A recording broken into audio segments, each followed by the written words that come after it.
In this video, I'm going to cover everything you need to know about dialing in realistic and detailed reverbs. I'm going to share some insights that I've picked up over decades of working with different reverbs and reverb technologies, as well as physical spaces. And I'm going to try to distill all that information into the most valuable things to know about dialing in reverb. I'll break things down and simplify them and give you some practical tips that you can apply in your sessions when you're looking for that ultra realistic reverb. Let's get started.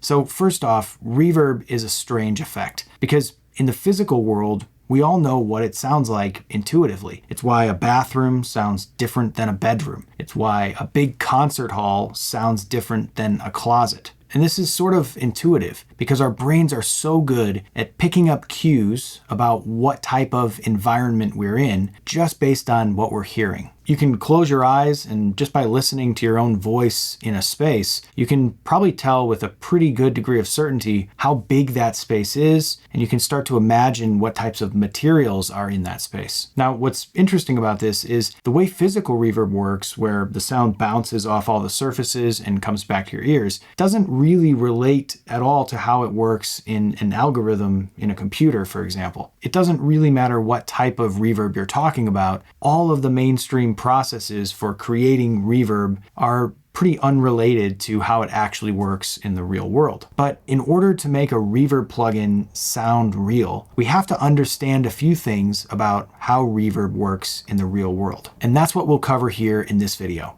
Now, the first thing we're going to talk about is reverb time. Reverb times in real physical spaces are probably a lot less than you might think. For example, you might be used to using 4 or 6 second hall reverbs on your mix as you're working because they sound really cool. But in a real physical space, it would be very rare, maybe impossible, to find a concert hall with this type of reverb time. Most concert halls tend to feature reverb times of less than 3 seconds, and some even less than 2 seconds when they're fully occupied with an audience. The Nebraska Acoustics Group lists some reverb times of some famous concert halls on their website, originally studied and published by Robert Apfel. And this shows concert hall reverb times of both occupied and unoccupied. And as you can see, a lot of them are less than 2 seconds when fully occupied. So if you want a realistic concert hall sound, you probably need a lot less reverb time than you might think. Take a listen to this grand piano recorded with close mics. It's incredibly dry.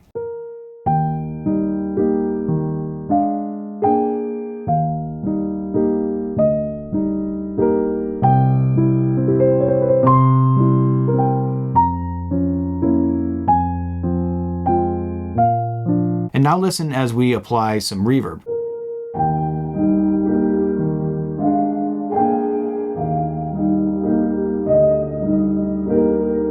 Now this reverb doesn't sound very realistic because we haven't dialed in the time yet. Now if we dial this into a more realistic concert hall time, listen to how much more natural it starts to sound already.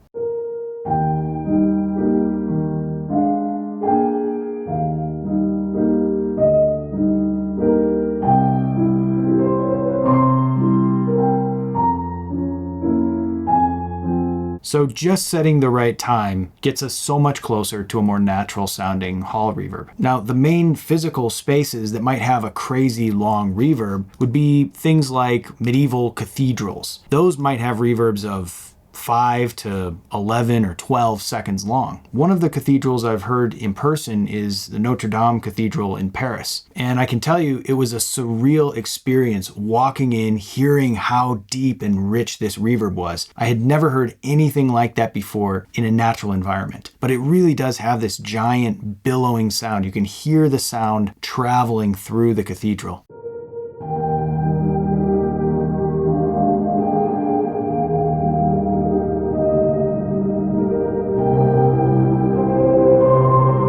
Every note rings out and it creates this beautiful, deep, blurry sound. There have been a bunch of acoustic studies of that cathedral, and they found that the reverb time is roughly around 8 seconds long. So all of that to say, some of the most reverberant spaces on Earth don't even achieve a 10-second reverb time. So it's very rare that you would have this super large reverb, generally the reverb time is going to be a lot less than you would think. A realistic room reverb, for example, might be as little as 0.2 to 0.6 or maybe 0.8 seconds. A 1-second reverb time on a room would be a massive room. So now that we understand what a realistic reverb time might look like for different types of reverbs, it's time to talk about the next most important factor, which is how we blend dry and wet signals. In a modern mix, we might use a relatively low wet-dry balance, meaning we're sending mostly dry signal through and we're just bringing in a little bit of reverb to supplement it.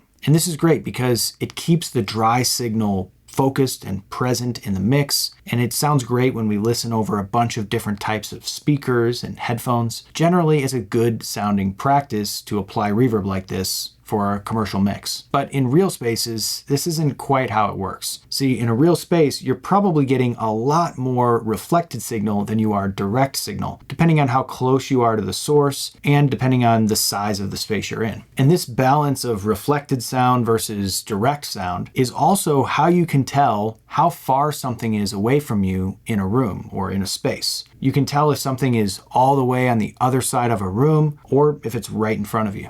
Until now, this specific phenomenon hasn't been easy to dial in within a reverb plugin. But with Supernova, we studied this very heavily to understand exactly what happens in a physical space and how we can recreate that sense and that sound within a reverb. And all of that research led us to modeling depth within a space in a new way. And you can access it with this depth knob. So listen to how we can control how close this piano feels to us within the space.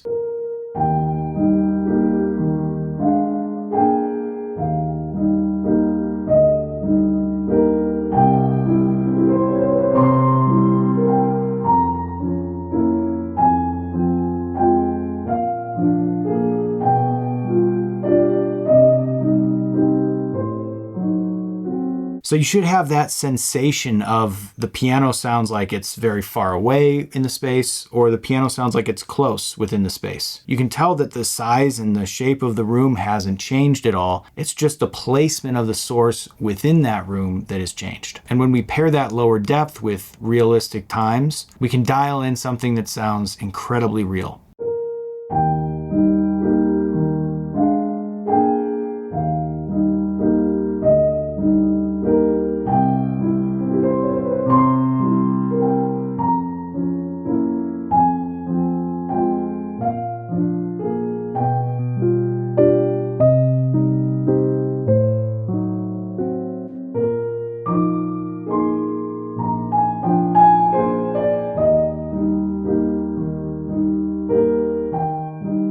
Now, it's worth noting that the specific algorithms you're using will play a major role in how realistic the reverb sounds. Some algorithmic reverbs just generally won't sound as realistic as others. Now, we're using reverbs here within the modern algorithms of Supernova, which are incredibly realistic sounding already. They use very complex reflection patterns and they just sound very natural. This is opposed to some of the vintage reverbs, which are modeling more of the classic reverb algorithms that you're probably used to in a lot of recordings. So if you're going for completely realistic sounding reverb, you want to make sure you pay attention to which plugin or algorithm you're using in order to get that result. Now, one other thing to point out is the pre-delay. Now, you can see I've got the pre-delay set here between 3 and 5 milliseconds. This is generally a good setting for a more realistic sound.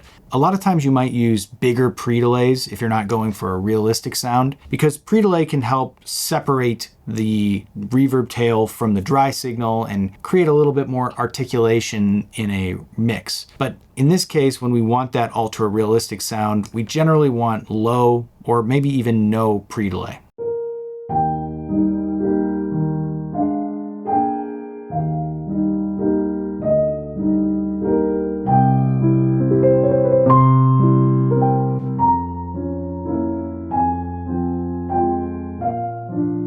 So just be careful not to overdo the pre-delay. Natural pre-delay settings are going to be quite short as well. So I hope you've learned some things about reverb, and more specifically, how to dial in reverb to get a very realistic sound. Over the course of creating Supernova, we dug incredibly deep into the topics of not only physical reverb and how reverb sounds in the real world, but also algorithmic reverb and how we can reproduce this effect with an algorithm. It's important to choose the algorithm you're using carefully. Every single one of these algorithms in Supernova is going to have a very different sound, a different envelope, a different character and tone. So listen to them all and pick the one that sounds the most realistic for whatever space you're working on. Take one more listen before and after Supernova on this grand piano.